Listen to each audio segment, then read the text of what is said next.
En este caso nos acompaña Filipe Prieto Carrizosa Ferrero de UIURIA, PPU, y Digitalware. El tema de hoy es nómina electrónica, novedades y retos de la implementación de la resolución 13 de 2020 en Colombia. Trataremos diferentes temas, los aspectos de la resolución, los aspectos a tener en cuenta, consecuencias y sanciones, entre otros temas importantes. Tendremos entonces como panelistas en nuestro webinar a Carolina Porras, quien es socia de PPU Legal, experta en derecho laboral, ha asesorado a empresas locales y extranjeras en asuntos de derecho laboral individual, colectivo, seguridad social e inmigraciones. Tiene experiencia representando compañías en litigios laborales, se dedica indistintamente a la atención de consultas en todos los temas de asesoría del área laboral. Igualmente nos acompaña Natalia Guerrero, quien es asociada de PPU.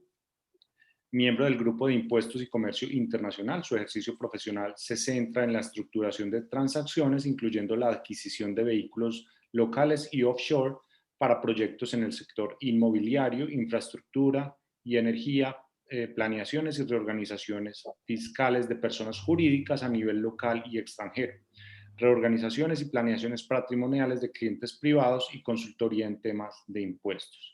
Y nos acompaña también Javier Neira, quien es el actual director de la vertical de HCM en Digitalware. Él es ingeniero de sistemas, experto en temas de tecnología, aseguramiento y control interno, con 25 años de experiencia. Ha ejercido como director y asesor en los diversos sectores económicos como la salud, banca y gobierno. Así entonces, bienvenidos a todos nuevamente los asistentes por su participación y le doy paso entonces a Natalia Guerrero para que comience nuestro webinar. Adelante Natalia, bienvenidos a ustedes, a PPU, a Digitalware y a todos quienes nos acompañan el día de hoy. Muchas gracias. Gracias Ricardo, buenos días a todos. Bueno, yo voy a empezar un poco contándole los antecedentes de la nómina electrónica como una especie dentro del gran sistema de facturación electrónica, y un poco los antecedentes van hasta el año 1995 con la Ley 223, específicamente el artículo 37, que equiparó la factura electrónica como un documento equivalente a la factura de venta. Luego el gobierno expidió el decreto 1929 de 2007, en el cual reglamentó esos requisitos que deberían tener los contribuyentes para poder tomar la factura electrónica como un documento soporte de ingresos, costos y deducciones en el impuesto sobre la renta. Antes de este decreto es que en ese momento la facturación electrónica era algo facultativo de los contribuyentes. De hecho, tenía que haber un acuerdo previo suscrito entre el emisor de la factura electrónica y el adquiriente del respectivo bien y servicio para que se pudiera hacer la emisión de la factura. Luego tenemos la resolución 14465 de ese mismo año, en el cual la DIAN reglamentó los requisitos técnicos que debía tener la factura electrónica y así a su vez un poco afirmó el alcance del decreto 19 y señaló que los obligados eran aquellos contribuyentes obligados a facturar que optaran a hacer la emisión de la factura electrónica.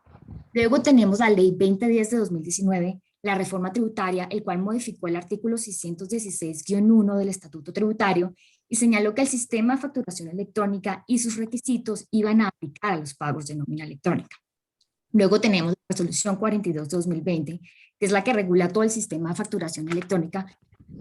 También reiteró lo que ya traía el artículo 616-1 y a su vez el artículo 90 señaló que las operaciones a implementar dentro del sistema de facturación electrónica iban a ser aplicables a las rentas de trabajo. Luego tenemos la entrada de Colombia a la OCDE y con ello todo el tema de la digitalización de la política fiscal, a su vez como los compromisos de Colombia de adoptar el Plan BEPS, que es el Plan de Acción contra la Erosión de las Bases Imponibles, y el traslado de los beneficios fiscales a todas aquellas jurisdicciones de baja o nula imposición. ¿Todo esto en qué ha resultado? Ha resultado en un proceso de modernización de nuestra administración de impuestos. ¿Qué ha hecho la DIAN? La DIAN adoptó dentro de sus políticas como pilar la transformación digital de la DIAN. ¿Esto qué significa? Que quieren hacer una entidad transparente, eficiente, que cuente todo con toda la información para hacer trazabilidad, no solo de las operaciones tributarias, sino también de las operaciones aduaneras y cambiarias en Colombia. ¿Esto en qué se ha materializado? Se ha materializado en tres grandes cosas: la facturación electrónica, la resolución 13 del 2021, que es la que nos habla de nómina electrónica, y la Radian, que es la plataforma digital con la que aquellos contribuyentes que han adoptado el sistema de facturación electrónica pueden acudir para tratar la factura electrónica como un título valor, y adicionalmente sería un mecanismo adicional de financiación para todas las pequeñas y medianas empresas. ¿Cuál es el gran objetivo del sistema de nómina electrónica? Pues es claramente la transmisión electrónica de toda la información a la administración de impuestos. ¿Para qué? Para efectos de control tributario, minimizar o mitigar la evasión fiscal, para temas de fiscalización. ¿Por qué? Pues porque la DIAN va a contar con toda la información de los trabajadores, y es un mecanismo de fiscalización no solo para las grandes empresas, sino también para los trabajadores. ¿Qué teníamos antes de la resolución 13 de nómina electrónica para temas de pagos de nómina o de rentas de trabajo? Teníamos el artículo 108, que es el que habla de los aportes parafiscales que deben hacer los contribuyentes del impuesto sobre la renta para efecto de tomar esos pagos como deducibles en la renta. Tenemos el artículo 107, que es el que nos habla de expensas necesarias. ¿Y esto qué significa? Que los salarios deben ser necesarios, deben ser proporcionales y deben tener relación de causalidad con la actividad económica que realiza cada contribuyente. Tenemos adicionalmente el artículo 87-1, que nos habla que todos aquellos pagos que deriven de una u otra manera de una relación laboral tienen que estar sujetos al mecanismo de retención en la fuente para que puedan ser tomados como deducibles en el impuesto sobre la renta. Y tenemos además el artículo 383, que es el que establece las tarifas que deben aplicar las empresas al momento que realizan los pagos de acuerdo con los niveles de ingresos de los trabajadores. ¿Qué nos trae la resolución número 13? Nos trae lo que denomina el documento soporte de nómina electrónica. ¿Y cómo lo define? Abro comillas, lo define como es un documento electrónico que constituye el soporte de los costos y deducciones del impuesto sobre la renta derivados de los pagos o abonos en cuenta relacionados con la nómina que se desprenden de una relación laboral o legal y reglamentaria, y que está compuesto por los valores devengados de nómina, los valores deducidos de nómina y el valor total diferencia a los mismos. Y cierro comillas. Y acá nos preguntamos, ¿cuál es la naturaleza jurídica de la resolución 13 proferida por la DIAN? ¿Tiene la DIAN la facultad de establecer un requisito adicional para que todos los pagos de nómina puedan ser tomados como deducibles del impuesto sobre la renta? De hecho, un contribuyente le preguntó esto a la administración de impuestos. Le dijo, señores administración de impuestos, ¿qué pasa si no puedo adoptar los mecanismos tecnológicos para implementar internamente el sistema de nómina electrónica? Y lo que le señala la DIAN en ese concepto de este año es que ese contribuyente no podrá tomar como deducible los pagos de nómina o los pagos derivados de una relación laboral para efectos del impuesto sobre la renta. Entonces, ¿quiénes son los obligados? Los obligados son todos aquellos contribuyentes que realicen pagos o abonos en cuenta que se deriven de una relación laboral o legal y reglamentaria, y todos aquellos que realicen pagos a pensionados. ¿Esto qué significa? Que acá es muy importante que cada uno de los contribuyentes revise la naturaleza jurídica de los pagos de nómina electrónica. ¿Para qué? Para que haya consistencia en la contabilidad interna que lleva la empresa y en la información que está transmitiendo el contribuyente a la administración de impuestos. Para esto se deberán revisar los otros CIS, los contratos de trabajo y todas aquellas políticas corporativas que establezcan beneficios para los trabajadores. No le dieron las alas o no le permitieron que...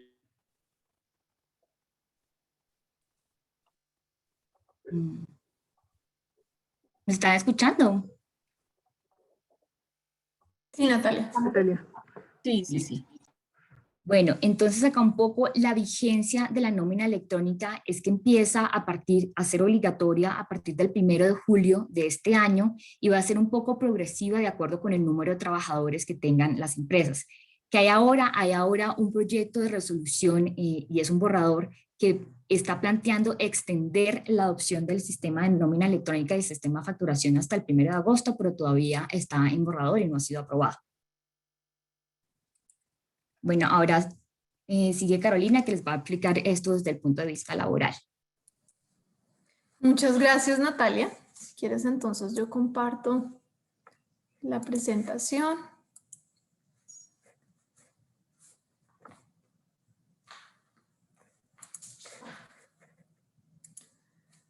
Bueno, nada, como nos explicaba Natalia al inicio, esta resolución tiene un origen puramente tributario y es un documento expedido por la DIAN, nuestra autoridad tributaria, y tiene como objetivo, pues digamos, hacer esa fiscalización de las que hace un segundo nos hablaba Natalia, pero evidentemente como estamos hablando de un documento que incluye los pagos que se derivan de una relación laboral, tendremos que analizarlo al momento de implementarla dentro de nuestras organizaciones, pues los efectos o consecuencias que tendrá desde la perspectiva laboral. Yo parto esta charla siempre comentando desde lo laboral. Si yo reviso el Código Sustantivo del Trabajo y verifico si existe una regla específica sobre cómo debe generarse la nómina, pues no existe, no hay una norma que me diga qué contenido debe tener o en qué formato, en fin. Tenemos una regulación específica sobre las planillas de pago de aportes al sistema de seguridad social y un reporte de novedades, etcétera, pero la nómina como tal, pues digamos que no había una regla específica. Lo que se daba es que se estaba dando, digamos que de manera escrita, que ni siquiera era un requisito legal, claro está, como una evidencia de los pagos que se hacían a los trabajadores que en todo caso no podían exceder una periodicidad mayor a un mes. Las reglas sobre registros y demás que debía tener el empleador se limitaban, por ejemplo, al registro de las vacaciones o el registro de horas extras o el registro de los números de trabajadores en teletrabajo. Ese tipo de cosas son registros que sí me establece la norma que debo tener y me dice un contenido mínimo, así como el reglamento interno de trabajo, pero con relación a la nómina no había como tal. Entonces, es así que con esta nómina electrónica que empezaremos a implementar, pues me da unas normas claras con un anexo técnico que tiene más de 400 conceptos, con una idea de qué debo incluir en la nómina. Esto puede generar un impacto importante. ¿Por qué? Porque de pronto había conceptos que antes no se estaban incluyendo o no se estaban considerando al momento de calcular las acreencias laborales o los aportes al sistema de seguridad social, que de pronto con esta norma que me hace abrir los ojos y darme cuenta que en realidad son pagos laborales, aunque no los estaba teniendo como tal, podrá impactar. Entonces, eso, digamos que ese es el mensaje desde la perspectiva laboral frente a la implementación de la nómina electrónica. Tenemos que verificar cómo hacemos esta homologación de los conceptos que me trae la nómina electrónica, la resolución 013 en su anexo técnico, con la realidad de la compañía y con la realidad de los pagos que yo estaba incluyendo o pagando a los trabajadores de manera directa o indirecta en virtud de la relación laboral. Pues con esto, entonces, digamos que nuestro objetivo en esta charla no es entrar en el detalle de cada uno de los conceptos del anexo técnico, pero sí darles una idea de que hay unas referencias o unos NIEs nuevos que de pronto no era usual que las compañías manejaran y que ahora van a empezar a reportar. Y a su vez, ¿cuál podría ser el impacto de manera específica para las compañías sobre ese reporte adicional o nuevo o diferente al que se estaba dando antes? Entonces, es por eso que tengo aquí unas novedades. Está el pago a terceros, está el tema de las huelgas en las compañías, el tema de la dotación, que es un tema nuevo que usualmente no se incluía en la nómina. Y aquí entonces paso a la siguiente con el pago a terceros, por ejemplo. Entonces, este es uno de los temas que a mí me gusta hablar porque muchas compañías no reconocen la naturaleza laboral de esos pagos en la nómina porque precisamente no lo recibe el trabajador. No necesariamente de mala fe, sino simplemente de desconocimiento. Y esta norma, la resolución 013, pues hace expreso lo que la norma tal vez derivada del artículo 128 del Código Sustantivo del Trabajo y 127 ya teníamos y ya contemplábamos. Y es precisamente todo pago que yo realice al trabajador en dinero o en especie como contraprestación directa de la prestación del servicio deberá ser considerado salario, ¿sí? Y el artículo 128 me dice, pues de los pagos que yo realice el trabajador, cuáles son factibles como considerarlos no salariales, porque ustedes sabrán desde la perspectiva laboral, lo relevante será qué es salarial y qué no es salarial. Para efectos de la retención en la fuente, habrá que verificar qué es un ingreso laboral y qué no es un ingreso laboral. Entonces, con este 127, el tema de pagos a terceros tiene una base, y es, así yo esté realizando un pago a un tercero, podrá considerarse como un pago laboral que tendrá unas consecuencias desde la perspectiva laboral, sea salario o no sea salario. El NIE 193 me habla específicamente de pago a terceros. Entonces, hay unos ejemplos de pagos a terceros que usualmente las compañías no incluyen dentro de la nómina, como son los planes de outplacement, el leasing, los arriendos, las prepagadas, los viáticos. Digamos que me refiero más específicamente a los planes de outplacement, del leasing, de arriendos, de seguros, de salud, de vida, etcétera. Cualquier beneficio que se estaba dando al trabajador, pero que no recibía el ingreso él directamente. Entonces ya hay un concepto que me establece en la resolución como un concepto de nómina donde se deberá incluir este pago, se deberá reportar. Así el trabajador no lo esté recibiendo directamente.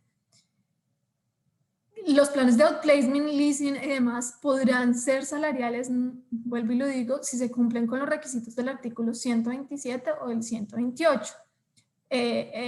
Serán no salariales. Ahora, aún no siendo salariales, podrán tener un impacto en la nómina, como ya lo sabemos, en virtud de la ley 1393, que me establece la proporcionalidad del 40-60 frente a los pagos no salariales ante el sistema de seguridad social. Entonces, ¿a esto qué voy con esto? Pues si antes los planes de outplacement, si antes el pago a un tercero que se le realizaba en beneficio del trabajador no se incluía en nómina y no se tenía en cuenta para calcular el 40-60, pues con este requerimiento de la nómina electrónica, la práctica que tenía la compañía tendrá que modificarse. ¿Qué otras particularidades hay? Está el tema de el pago del transporte y de viáticos, que también deberá incluirse. Ahí ponemos unos NIEs que se incluyen en el anexo técnico. Perdón. Y que al incluirse ahora ya en la nómina electrónica, insisto, se hacen mucho más evidentes. Los pagos a terceros son uno de los ejemplos. Los viáticos también son otros ejemplos que me gusta dar en este tipo de charlas, porque los viáticos son el error común que encuentra la UGPP cuando cuestiona los pagos al sistema de seguridad social. Entonces, yo tengo una norma del Código Sustantivo del Trabajo que desde sus inicios, hace más de 60 años, establece que los viáticos destinados a alojamiento y manutención, cuando son de manera permanente, son considerados salario. Y eso implica que hacen base para los aportes para fiscales y seguridad social. En la norma, el código no establece ninguna, digamos, distinción sobre cómo se realizan esos viáticos, si los viáticos se pagan directamente al trabajador en dinero, o si se hacen a través de una tarjeta de crédito, o si se hacen a un tercero, etcétera, etcétera. Entonces, ya con la resolución y con estos NIEs específicos, la compañía tendrá que establecer el monto de pago de viáticos, aunque sean pagos indirectos nuevamente. Entonces,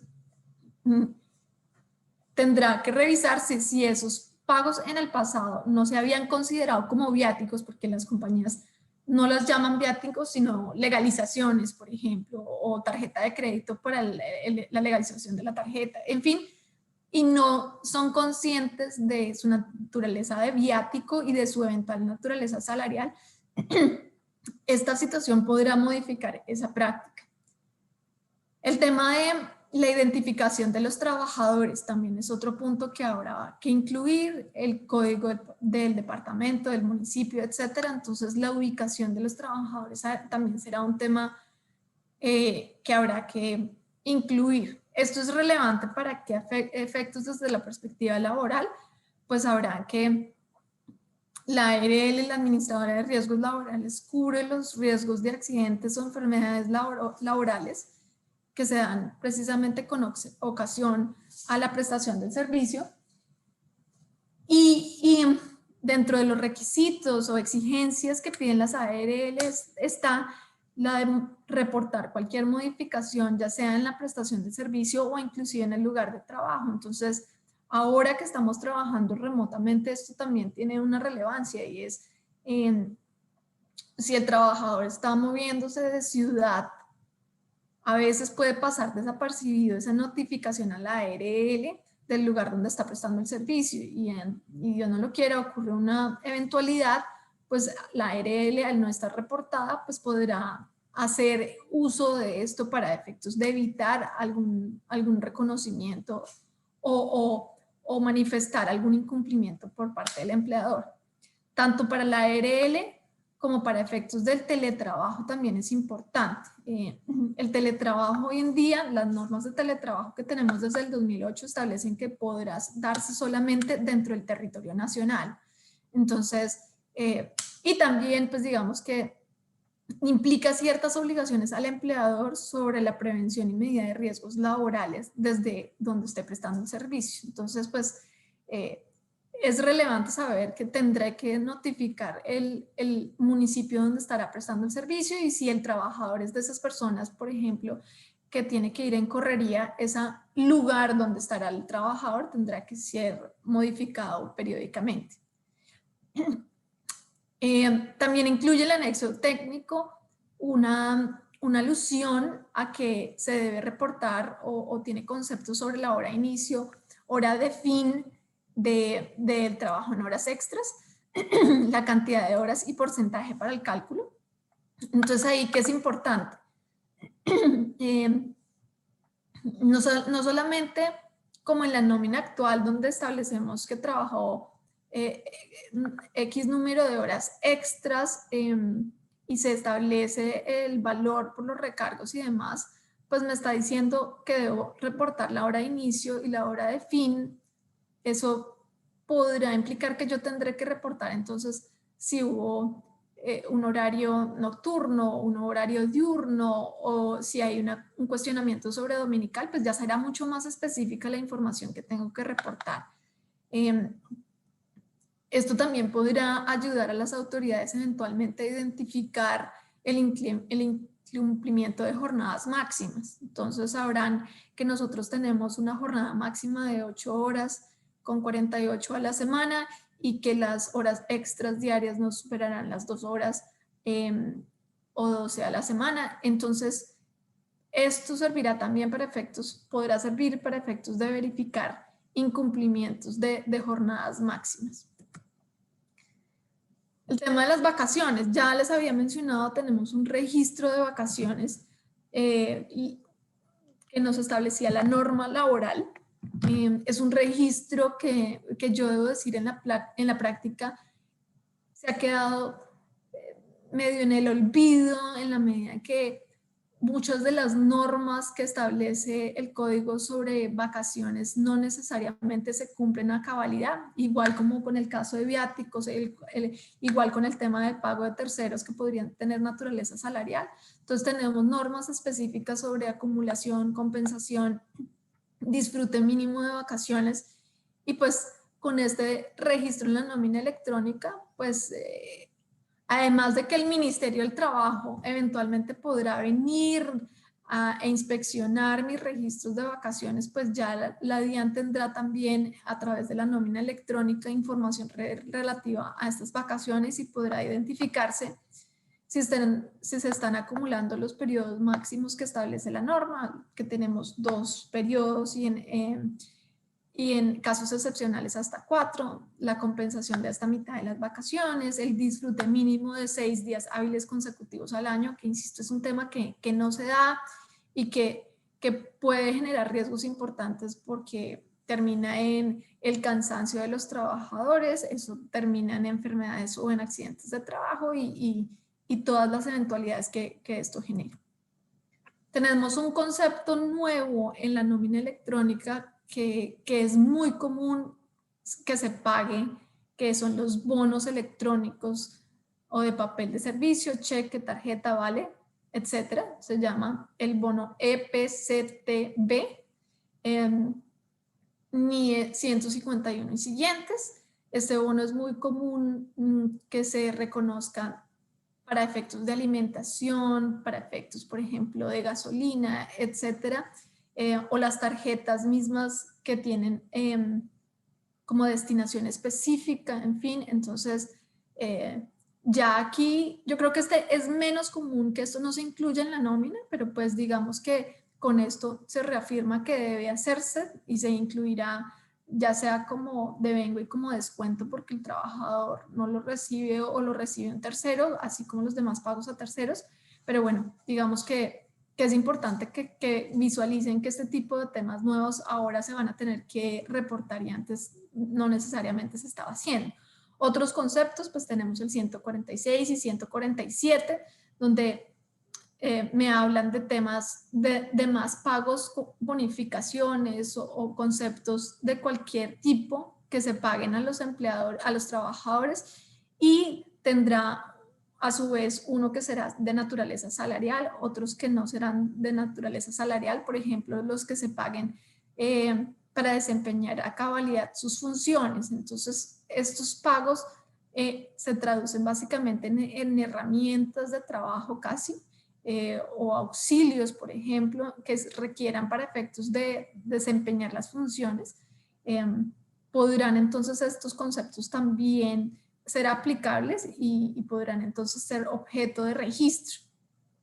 Aquí es importante hacer énfasis en que puede ocurrir que cierto concepto que la compañía esté reconociendo le puedan aplicar diferentes NIEs que establece la resolución, porque aplica ya sea como, por ejemplo, el que vimos de un pago de terceros, pero a su vez puede ser considerado un viático si es que yo lo estoy destinando a alojamiento o manutención cuando el trabajador requiere desplazarse por fuera de su domicilio para la prestación del servicio. Entonces, nos vamos a enfrentar a eso, a que ciertos pagos que la compañía está reconociendo o realizando puedan ser incluidos en diferentes conceptos, pero nuestra recomendación siempre será hagámoslo de la manera más específica posible para evitar después en un futuro controversias o cuestionamientos sobre eso.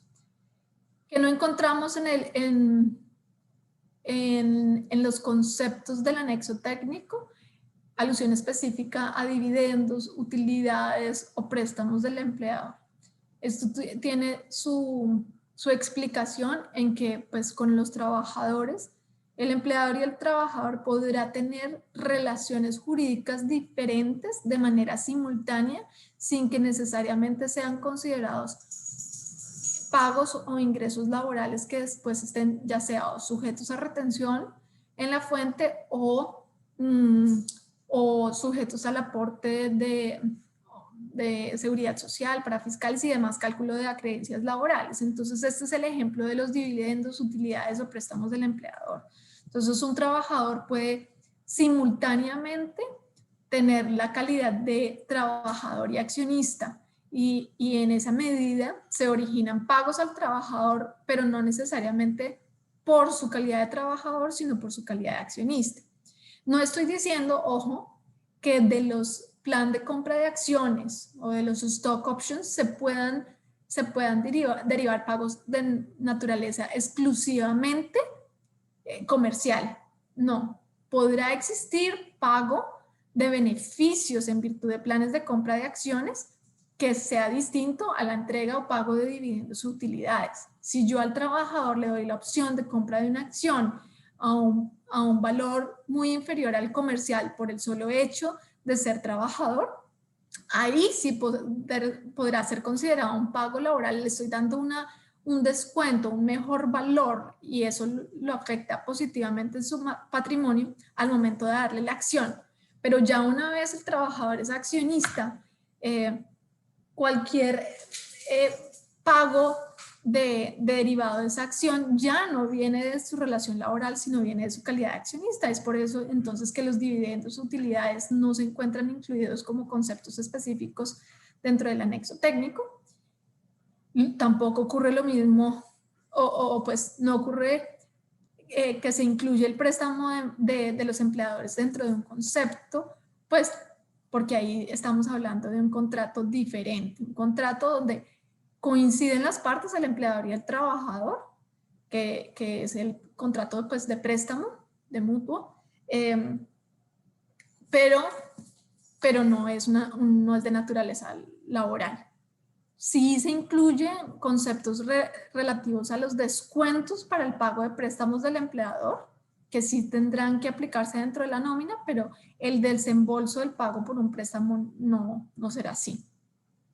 Tampoco encontramos en la resolución o en el anexo técnico conceptos específicos, pues que haría inclusive yo creo que más difícil la implementación sobre la proporcionalidad del 60-40. Entonces ya lo vimos y hay conceptos donde sí me establece que son salario, salarial, no salarial, cuando se cumplen los requisitos del artículo 128, pero sabiendo que hay pagos que no son salariales y que pueden tener consecuencias ante el sistema de seguridad social y para fiscales en virtud de la ley 1393, no se hace ninguna distinción sobre el tema. Entonces, esto es una recomendación, a pesar de que yo incluya en la nómina electrónica que un pago no es de naturaleza salarial porque cumple con los requisitos del artículo 128. Esto es, se entrega, digamos, aunque sea habitual, pero que no esté recompensando directamente la prestación del servicio y que yo lo pacte como tal de manera escrita, podrá ser no salarial, pero si excede esta regla del 60-40, pues lo que exceda ya sabemos que tendrá que ser parte del ingreso base de cotización de aportes. Entonces no olviden eso, aunque yo lo registre como no salarial, podré seguir aplicando o deberé seguir aplicando la ley de proporcionalidad o la regla de proporcionalidad que se aplica en la ley 1393.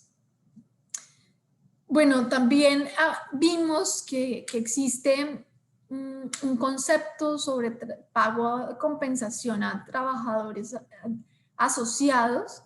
Sin embargo, también la DIAN, a través de un concepto de este año, también aclaró que, como lo decía Natalia, la nómina electrónica aplica para quienes tengan una relación laboral legal y reglamentaria. Eso no incluye las relaciones derivadas del trabajo asociado a través de cooperativas de trabajo asociado, y en esa medida pues esto no aplicará para ellas. Lo que no implica que si una cooperativa también tiene trabajadores vinculados laboralmente, en ese caso sí deba incluir la nómina de los trabajadores que sí están vinculados laboralmente. Ahora entonces le doy la palabra a Javier para que nos ayude con sus comentarios desde la perspectiva ya técnica de la nómina electrónica. Gracias, buenos días. Gracias, Cara, muy amable. Bueno, vamos a ver un poco de los aspectos. Aquí a compartir la presentación. Los aspectos que la norma, la resolución nos especifica en su anexo técnico con respecto al proceso y lo que debemos cumplir. Todas las compañías, como decía Carolina, y estábamos hablando ahorita con Natalia sobre los aspectos importantes de lo que habla la resolución en el cumplimiento y las fechas que tenemos estipuladas para reportar la nómina electrónica el primer mes en lo que tiene que ver con un ambiente de pruebas y lo que exige la DIAN para su ciclo definitivo de reporte a partir de las fechas estipuladas de acuerdo con los rangos y empleados. Pero lo más importante es esto, digamos que después de hacer este ambiente de pruebas con la DIAN, que se va a habilitar a partir del 31 de mayo, según lo que especifica la resolución, que hoy tenemos una incertidumbre si el proyecto de resolución se va a dar, sobre correr las fechas de hacer estas pruebas y los plazos para poder reportar de acuerdo con estos rangos. Yo he dividido en 3 aspectos que es muy importante revisar, que es todo lo que tiene que destacar la resolución en cuanto a los lineamientos a nivel del modelo de arquitectura, el flujo proceso de la transmisión del documento y lo que tiene que ver con lo aplicable en temas del modelo electrónico y los temas de firma digital, cómo es la aprobación de la DIAN y la malla validadora. Entonces, en principio, pues ya sabemos que es un documento que va a ser que es un documento electrónico. Todos los proveedores o fabricantes de software que tenemos hoy en nuestras compañías que nos operan la nómina o procesamos a través de estos software la nómina, deberán transmitir de alguna manera, sea a través de un operador tecnológico o un proveedor tecnológico, puede ser el mismo que manejan hoy en día con facturación electrónica, los mismos operadores que tenemos contratados en ese mismo modelo u otro, que sea seleccionado por las entidades, las compañías, de manera que pueda transmitir estos documentos a través de el software de nómina y el operador lo lleve a la DIAN de acuerdo con unas especificaciones técnicas en una resolución.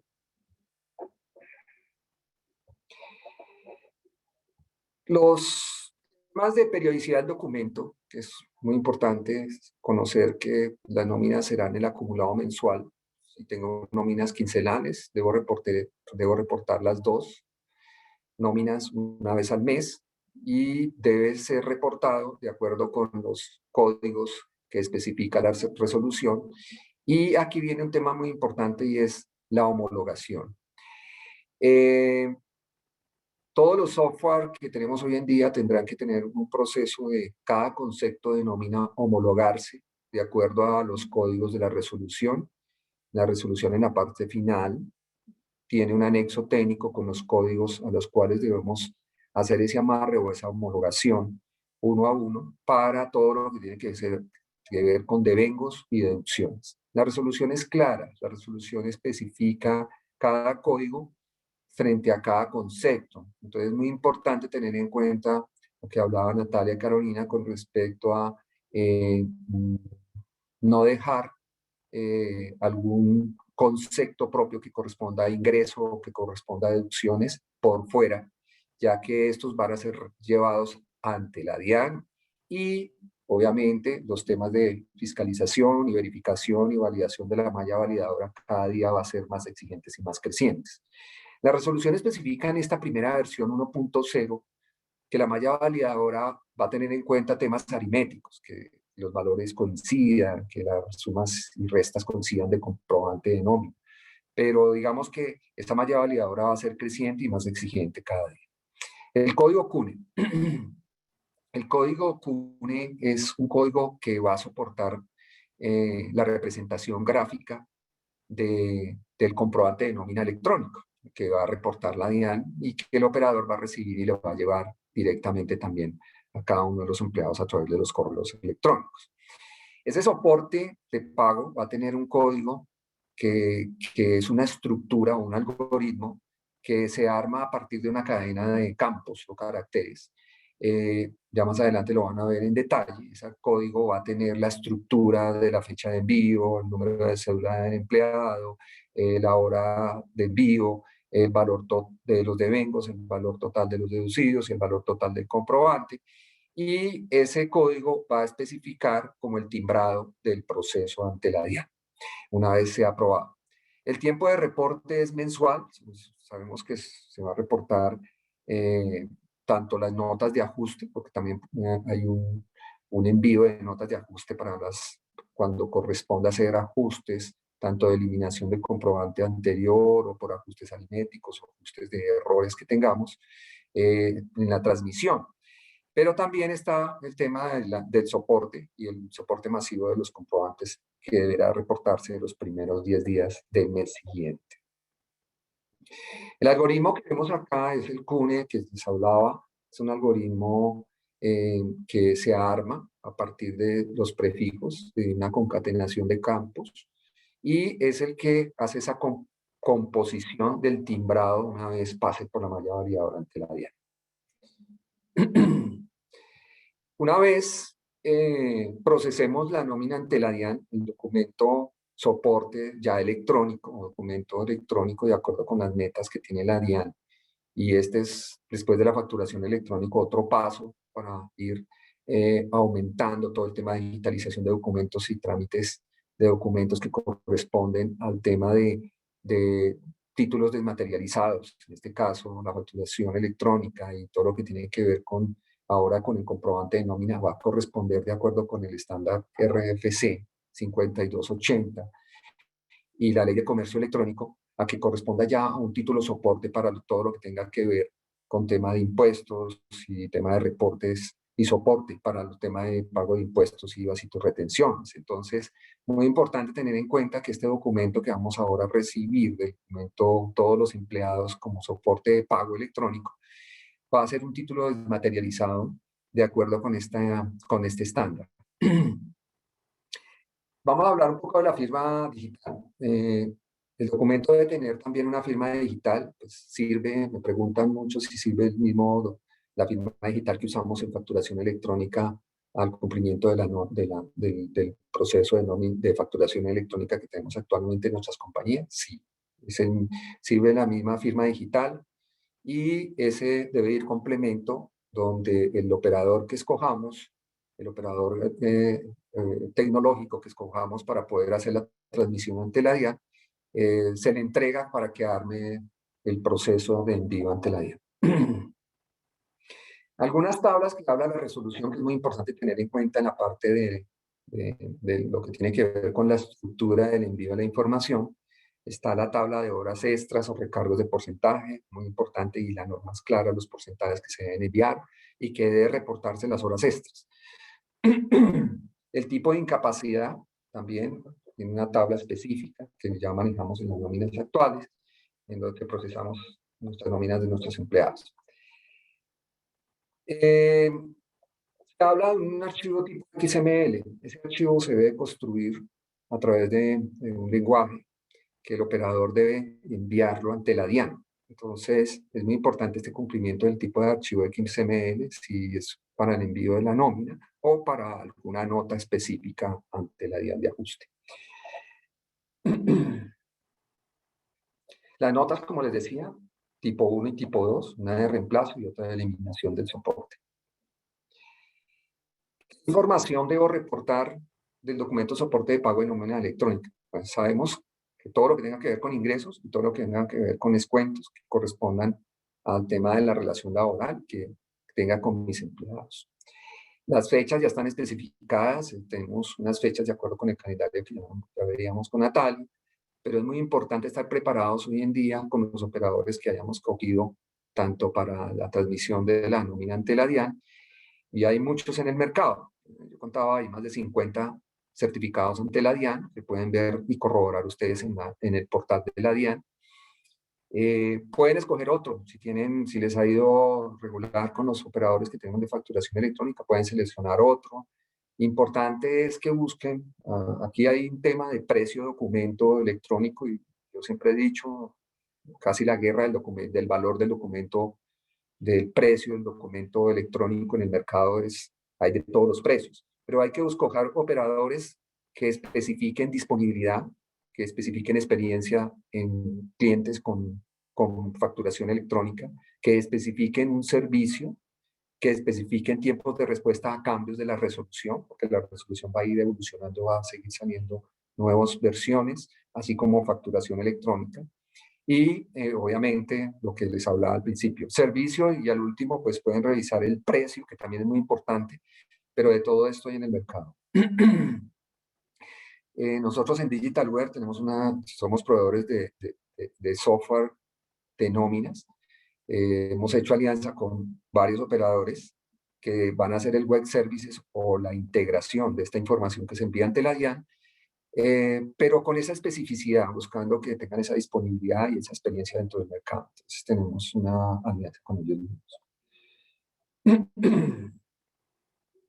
No les voy a mostrar el calendario, ya sabemos, este calendario posiblemente cambie con hablaba Natalia del tema del cambio de la resolución y el proyecto que existe para el tema de resolución, pero por ahora las fechas están fijadas y debemos estar preparados si este proyecto de resolución no cambia. Entonces, debemos estar ya listos para final de este mes con las pruebas y con el operador ya por lo menos seleccionado y reportar a partir de la primera nómina de agosto, los que tengamos más de 251 empleados y así sucesivamente. El proceso parte de las nóminas que tenemos actualmente y el software que nómina que tenemos contratado, ya sea bien en licencias on-premise, o en licencias SaaS, o en BPO, como lo tengamos hoy en día, debe crear una estructura web services y enviar la información a través de ese web services o consumo de esa información a el operador, que es la segunda etapa.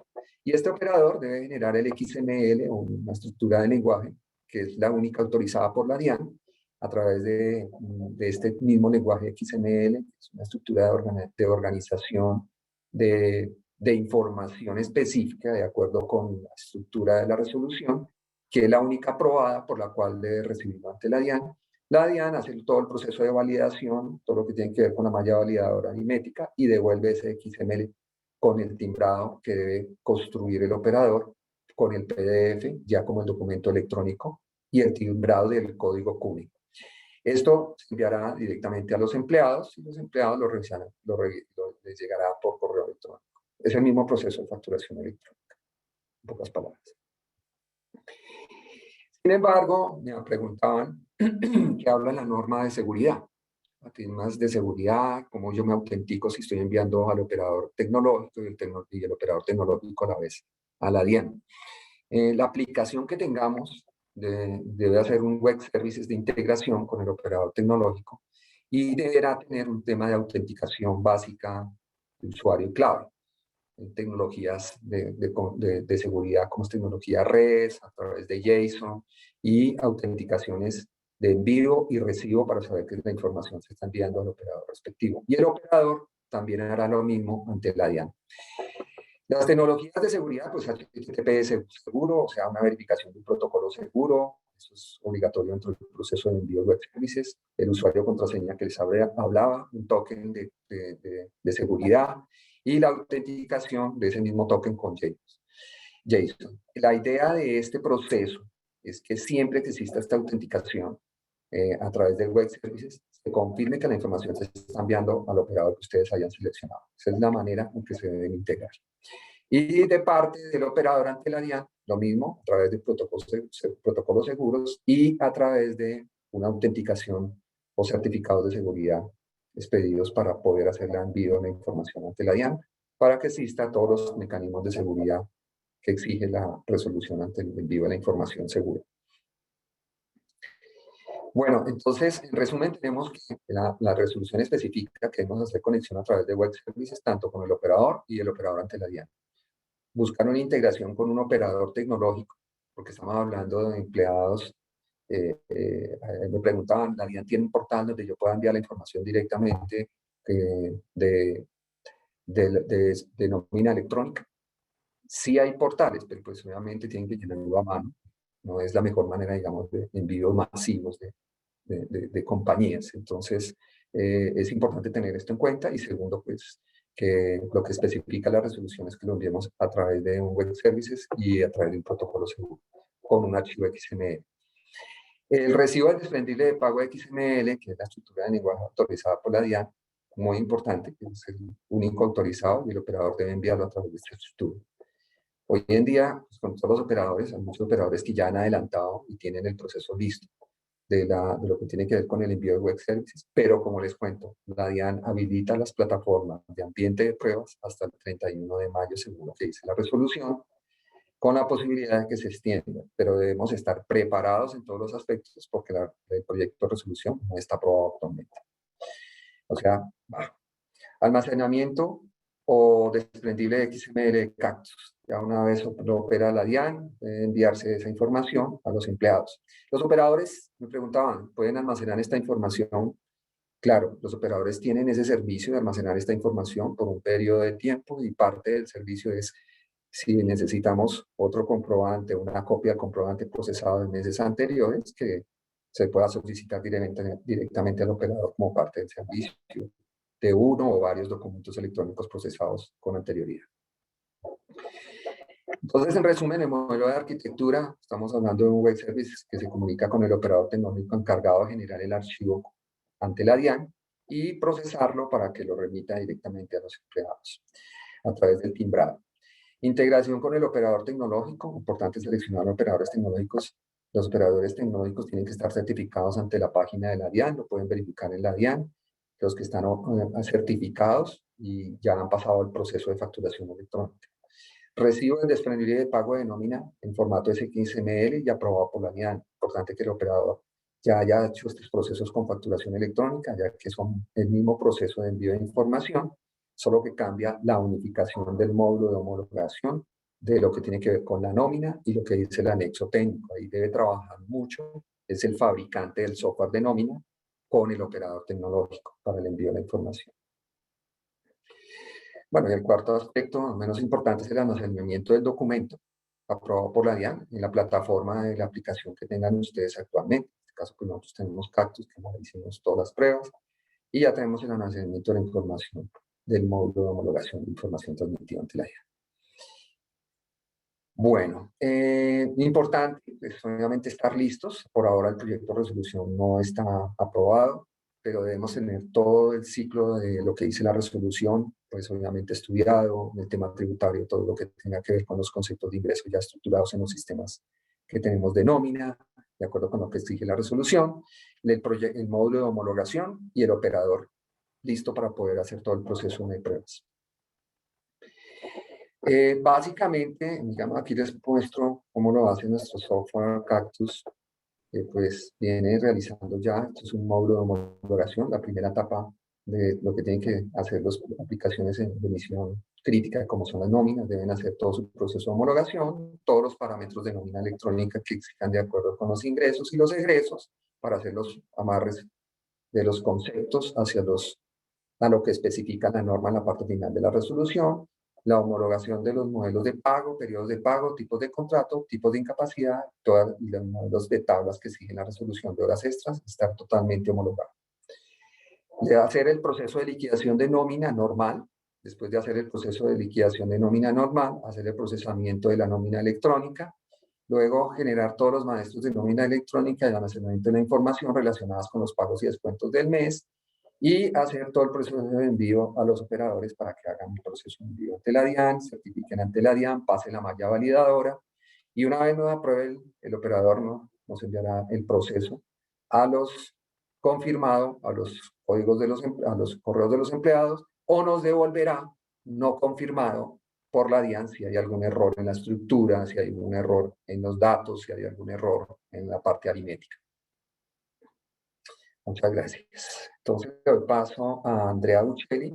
Nos va a hablar de un ebook y luego Carolina continuará con nosotros con los aspectos legales que también tiene la norma. Gracias.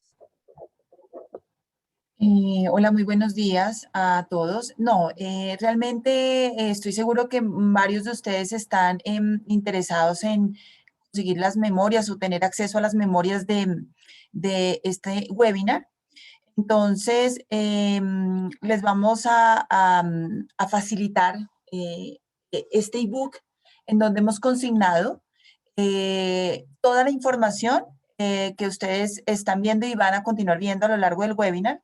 Y adicional, tenemos una sección que le hemos denominado preguntas frecuentes sobre nómina electrónica, en donde estamos compilando todas esas preguntas que han surgido a lo largo de la serie de webinars que hemos hecho. Diría que como en un lapso de 2 meses o quizá un poco más, ¿sí? Entonces, aquí van a encontrar todos los componentes normativos, las aclaraciones, incluso hasta las sanciones en caso de incumplimiento y, por supuesto, todo el aspecto técnico de la norma como tal, ¿sí? Entonces, en caso tal de que necesitaran información adicional sobre alguno de estos aspectos, también van a encontrar los contactos, ¿no? Tanto de DigitalWare como de la PPU. Bueno, ¿cómo pueden acceder a esto? Al final del webinar les vamos a compartir este link, ¿cierto? En donde ustedes pueden acceder, pueden descargar sin ningún inconveniente. Igual, pues, importante que nos puedan dejar sus datos también para que nosotros a lo largo de este tiempo les podamos enviar invitaciones. Seguramente va a suceder. ¿Por qué? Porque pues hay temas que todavía pueden irse modificando en el lapso de estos meses. Entonces es importante que ustedes tengan esa información de primera mano. Realmente es esa la invitación. Y no siendo más, le doy la palabra para que empiecen a hablar sobre las sanciones en casos de incumplimientos. Muchísimas gracias. Gracias, Andrea. Ya les comparto pantalla.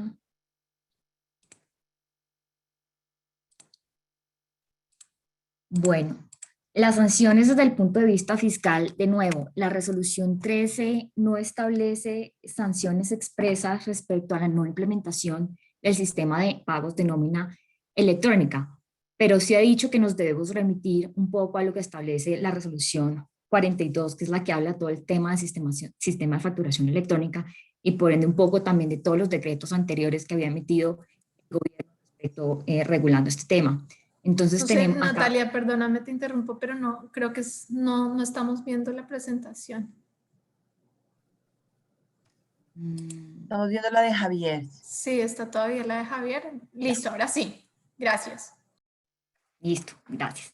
Entonces, de nuevo, acaba de preguntarnos un poco, bueno, ¿qué pasa si el contribuyente no envía la información? ¿O qué pasa si lo hace con errores? ¿O qué pasa si la emite extemporáneamente? Entonces, acá nos vamos al artículo 651, que es el que habla de sanción por no enviar información, el cual establece unos límites de 15.000 VT para la sanción, que es aproximadamente 544 millones de pesos para este año. Y obviamente pues aplicarían los porcentajes establecidos, por ejemplo, el 5% respecto a la información que no se suministre o el 4% respecto a la información que se suministre erróneamente.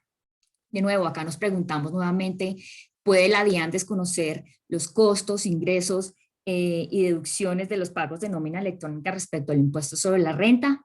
Como les mencioné anteriormente, pues está este concepto que es antecedente ya que emitió la Administración de Impuestos señalando que sí lo podía hacer. O puede llegar también la administración a cerrar el establecimiento de comercio como lo establece en la resolución 42 de facturación electrónica. Entonces, estos son un poco como las 3 sanciones que podría llegar a aplicar la DIAN en el evento en que los contribuyentes no adopten el sistema de nómina electrónica. Le doy la palabra a Carolina, que les va a explicar desde el punto de vista laboral las sanciones. Gracias, Natalia. Ya digamos que ahí para terminar, en temas laboral lo que me resta decir es cuáles son las autoridades que como empleador nosotros tenemos que lidiar. Será la UGPP y el Ministerio del Trabajo, pues sin perjuicio de que las demás entidades del sistema de protección social, como es el SENA, el ICBF, etcétera, pues también tenga acciones de cobro coactivo, las entidades de seguridad social, pero las autoridades como tal, está la UGPP y el Ministerio del Trabajo. Entonces, la UGPP, sabemos, se encarga de verificar el correcto pago de aportes al sistema de protección social. Y sí existe una norma que establece la ley 1450 de 2011 que la UGPP tiene acceso privilegiado a la información tributaria. Entonces este documento, al ser una información tributaria, ya pues digamos que tenemos un sustento jurídico para que esa información sea compartida. Hoy en día la UGPP recibe información de la DIAN, que es la que genera estas invitaciones cordiales para corregir aportes al sistema de seguridad social. Lo vemos tanto para personas naturales como personas jurídicas, pero insisto, la nómina electrónica entonces será otro documento al que la UGPP tendrá acceso y que podrá ser elemento de verificación al momento de iniciar un proceso de fiscalización, ya sea para determinar si hay una inexactitud o una mora en los aportes al sistema de seguridad social. Tenemos el Ministerio del Trabajo. Ahora, frente al ministerio, les confirmamos, no existe una norma que establezca hoy en día un convenio entre esas dos entidades. Sin embargo, dentro de los propósitos y la motivación de la DIAN o que se incluye en la resolución, sí está que la facturación electrónica pueda mejorar la información que tienen acceso los gobiernos. Entonces, pues, el Ministerio del Trabajo es la cartera que tiene las facultades para verificar el cumplimiento de obligaciones laborales, que era lo que les mencionaba al inicio, sobre el régimen de vacaciones, sobre jornadas, sobre recargos, pagos no salariales y salariales, todo eso, aunque el ministerio no tendrá facultades para verificar la existencia o no de un derecho particular, sí podrá verificar si el empleador está cumpliendo o no con sus obligaciones legales y podrá imponer sanciones. Si quieres me ayudas con la siguiente diapositiva. Acá ya pues tenemos un recorderis de cuáles son las sanciones que tiene la UGPP en los procesos de fiscalización. Entonces, dependiendo del tipo de falta que encuentre la UGPP, sea omisión o mora o pues inexactitud, la sanción será distinta, dependiendo además a su vez de la etapa del proceso de fiscalización en el que nos encontremos. Por ejemplo, en omisión o mora será el 5% del valor dejado de liquidar sin que ésta exceda el 100% del aporte. Si la compañía admite el incumplimiento, una vez ya se notifique el requerimiento para corregir. Y podrá aumentarse al 10% con un tope máximo de 200 cuando ya se haya notificado de la liquidación oficial. Y las sanciones por inexactitud pues irán del 35 al 60% o 35 o el 60% también dependiendo de esas etapas que acabamos de ver. Sin perjuicio está, claro, del pago de la deuda como tal, así como de los intereses moratorios que se causan por el pago tardío de los aportes al sistema de seguridad social. Ahora, si quieres, sigues a la siguiente que me habla del Ministerio del Trabajo y de las sanciones. Acá también recordarles, el Ministerio del Trabajo tiene la facultad de imponer sanciones de hasta 5.000 salarios mínimos. Que esa sanción, esa sanción dependerá de varios criterios para su determinación, como lo son el nivel de incumplimiento por la cantidad de trabajadores afectados, la persistencia o la reiteración de una conducta que ya se ha detectado como equivocada, los derechos vulnerados, etc. Adicionalmente, nos sobra aclarar que la sanción del ministerio, pues esta es la máxima general, pero existen unas específicas, ya tenemos unas sanciones específicas sobre temas de acoso laboral, por ejemplo, sanciones específicas sobre temas de seguridad y salud en el trabajo, incumplimiento de normas de seguridad y salud en el trabajo, sanciones específicas para el tema de tercerización, pero en general, cuando no hay una norma específica, aplicará la general, que es de hasta 5.000 salarios mínimos. Entonces, de ahí la relevancia para efectos de estar cumpliendo con estas normas. Ahora bien, como a manera de conclusión, el mensaje que queremos dar desde el punto de vista legal es: la resolución me trae, el anexo técnico me trae una cantidad importante de conceptos que se deben homologar, como lo decía Javier, y ese trabajo de homologación requiere de un análisis específico para, uno, determinar el concepto que realmente aplica para el pago o la deducción que se deba generar en la nómina, y adicionalmente que esa homologación sea consistente desde el punto de vista no solo de los pagos al trabajador, sino de los soportes contables y de los pagos al sistema de seguridad social.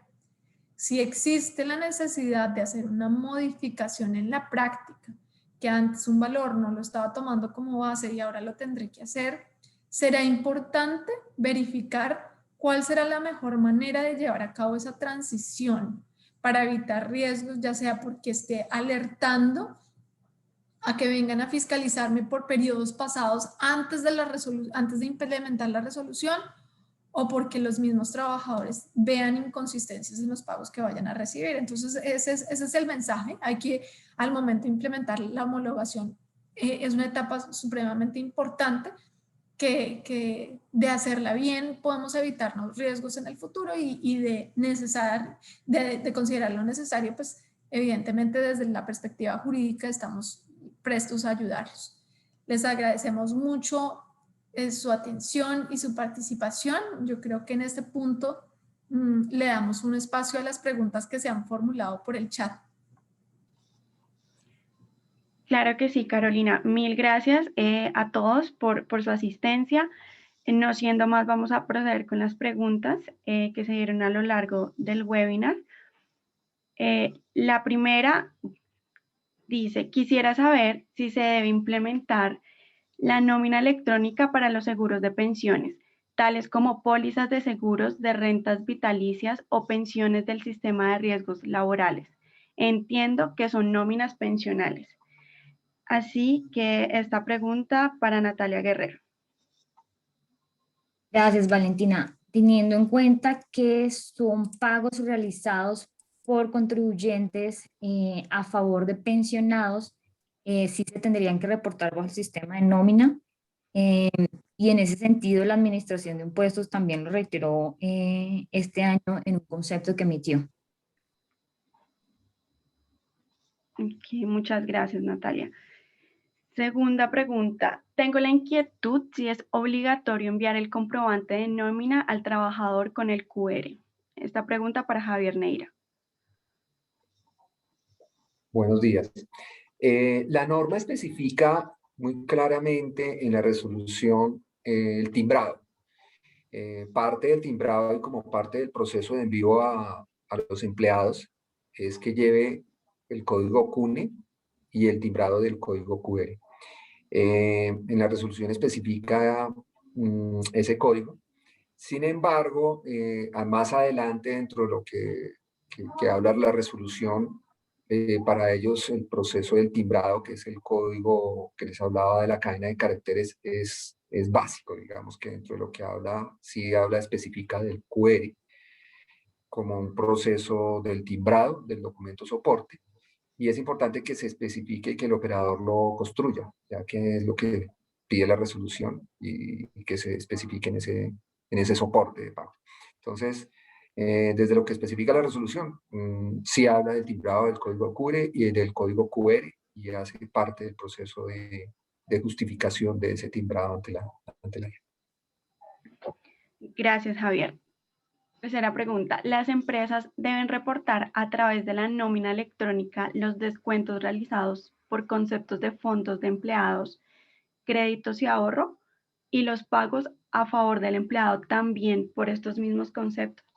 Le doy la palabra a Carolina. Gracias. Mira, a ver, yo digo, bueno, cada caso hay que mirarlo particularmente y revisarlo bien. Sin embargo, me atrevo a adelantar que el anexo técnico dentro de los conceptos no sale uno específico sobre descuentos derivados de créditos adquiridos con el fondo de empleados, pero sí me salen conceptos sobre deducciones generales, por ejemplo, el NIE 197. Y sí es muy común que a través de los convenios entre la empresa y el fondo de empleados se realice a través de la nómina el descuento de algún crédito que tenga el trabajador. Entonces, en esa medida, pues tendría sentido incluir ese descuento dentro de la nómina electrónica, no de manera específica como de fondo de empleados, pero como de las deducciones que se hacen en la nómina. Ahora, en cuanto a los pagos que realice el fondo de empleados, ahí este sería un típico ejemplo de un pago que no tiene que pasar por nómina y que al pasar por nómina podría generar confusiones sobre la naturaleza del pago, porque el pago no está, pues a menos de que haya unas particularidades que todavía desconozco, ese pago se deriva de una relación distinta y con partes distintas, que el fondo de empleados es diferente de la entidad empleadora. Que haya un convenio sobre manera de pago puede ser otra cosa, pero realmente quien está desembolsando o quien entrega el dinero o de donde proviene el dinero debería ser el fondo de empleados, no el empleador. el incluirlo en nómina podría generar confusiones sobre su naturaleza y sobre si es un ingreso derivado de la relación laboral, que en principio no debería hacerlo, no debería estar sujeto a retención, no debería hacer pagos de aportes al sistema de seguridad social por ello y por ende no debería, en mi opinión, de registrarse como en la nómina dentro de sus pagos. No sé si tú, Javier, tienes algún comentario adicional. No alcancé a escuchar la pregunta, Valentina, sí, Carlos, Sí, te la repito. Las empresas deben reportar a través de la nómina electrónica los descuentos realizados por conceptos de fondos de empleados, créditos y ahorro, y los pagos a favor del empleado también por estos mismos conceptos. Sí, no, hasta donde tenemos entendido, los fondos de empleado como parte, sí, primero que las resoluciones muy claras con respecto a si la vinculación laboral, primero una vinculación laboral y segundo, si son reportes de ingresos y temas de impuestos están reportados como conceptos, deben reportarse. Ok, muchas gracias, Carolina y Javier. Finalmente, procedemos a la última pregunta para Natalia Guerrero.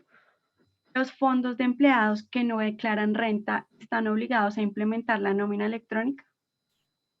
Gracias, Valentina. En principio no. A ver, los fondos de empleados, de acuerdo con el artículo 23 del Estatuto Tributario, no son contribuyentes del impuesto sobre la renta. Y teniendo en cuenta lo que ha establecido la resolución a quienes aplica el sistema de nómina electrónica, esto es los contribuyentes que tengan a su cargo pagos de nómina o pagos por concepto de pensiones, y es un sistema que se está implementando para efectos del impuesto sobre la renta, y en principio no estarían obligados. Listo, muchas gracias, Natalia.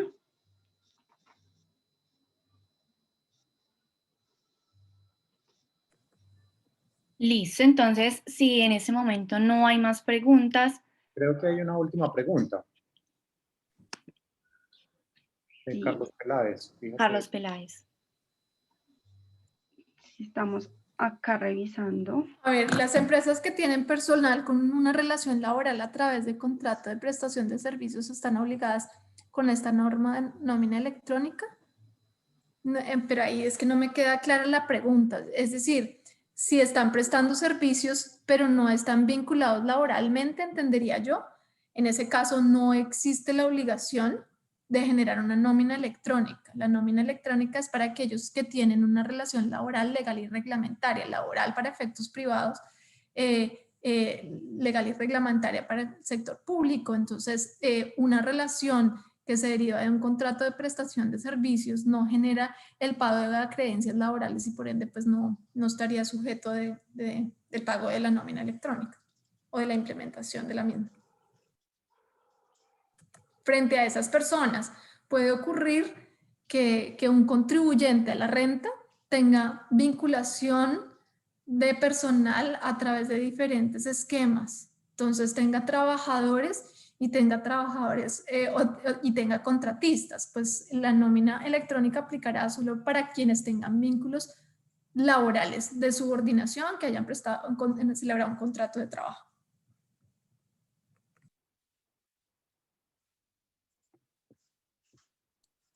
Perfecto. Hay una última de María Vivas. Buenos días, tengo la inquietud si es obligatorio enviar el comprobante de nómina al trabajador con el QR.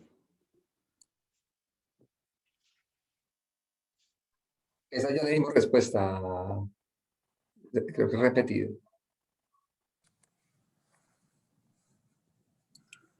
Perfecto, entonces quedamos muy bien. Creo que entonces así podemos dar por terminado el webinar el día de hoy. No sé si tienen pues algo que agregar, Carolina, Javier, Natalia, antes de cerrar.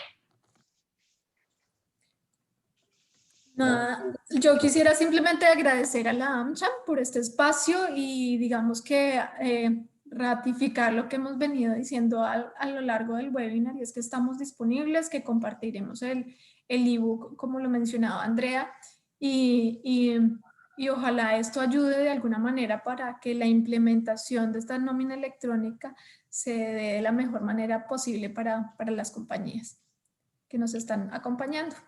Muchas gracias. Así es, Carolina, muchísimas gracias. Nuevamente, muchas gracias a todos nuestros asistentes, a Carolina, Natalia, Javier, a PPU y a DigitalWare por acompañarnos y pues por ser grandes aliados y afiliados a nuestra institución. Gracias nuevamente a todos los asistentes del día de hoy. Si requieren algún contacto de estas dos firmas, pues con mucho gusto a través de AmCham los podremos conectar, si no es directamente. Nuevamente, muchas gracias, un feliz día para todos y los esperamos en nuestros próximos webinars. Que estén muy bien. Gracias, Ricardo, muy amable. Gracias, Ricardo. Hasta luego.